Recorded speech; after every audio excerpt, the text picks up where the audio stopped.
Et si on pouvait reprogrammer notre esprit, un peu comme on le ferait avec un ordinateur, simplement pendant notre sommeil?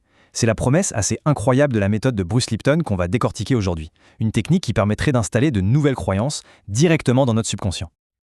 Alors, cette question, elle a l'air de sortir tout droit d'un film de science-fiction, non? Un bouton enregistré pour nos pensées? Eh bien, accrochez-vous parce qu'il semblerait que la réponse soit oui. Et le plus fou dans tout ça, c'est que ce mécanisme sera en fait intégré en chacun de nous depuis toujours. Attention, là, on ne parle pas d'une jolie métaphore, non, non, il s'agit d'un état biologique bien réel, très précis. C'est un moment unique où la porte de notre subconscient s'ouvre en grand, prête à recevoir de nouvelles infos sans que notre esprit conscient soit là pour tout analyser et tout bloquer avec ses doutes habituels. Bon, pour vraiment saisir la puissance du truc, il faut d'abord comprendre un peu la science qu'il y a derrière. Tout repose sur un état cérébral bien particulier, un état que les scientifiques appellent θ. Et ça, c'est vraiment la clé de tout le système. Les ondes θ, en fait, c'est l'état natural de notre cerveau quand on est sous hypnose. Et c'est aussi, et c'est ça qui est intéressant, l'état dans lequel se trouve un enfant jusqu'à l'âge de 7 ans. Ça explique pourquoi les tout-petits absorbent absolument tout ce qui les entoure comme de véritables éponges. Leur esprit conscient n'est pas encore là pour faire le tri. Ils enregistrent tout, sans filtre, directement dans le subconscient. Et cette distinction entre les deux est super importante. Pendant la journée, c'est notre esprit conscient qui est aux commandes. Il analyse, il critique, il raisonne. Mais au moment où on glisse vers le sommeil, quand les ondes θ prennent le dessus, c'est le subconscient qui prend le relais. Et lui, il est différent. Il ne juge pas, il ne questionne pas, il accepte et il enregistre. Point. Et ce processus, il se déroule chaque nuit sans exception. Au moment précis où on commence à s'endormir, notre esprit conscient se met en veille. C'est pile à cet instant que le cerveau bascule en mode θ. Le subconscient devient alors le grand récepteur, prêt à télécharger de nouvelles données. Ok, maintenant qu'on a vu la théorie, passons à la pratique. Comment est-ce qu'on peut exploiter concrètement cette petite fenêtre de réceptivité?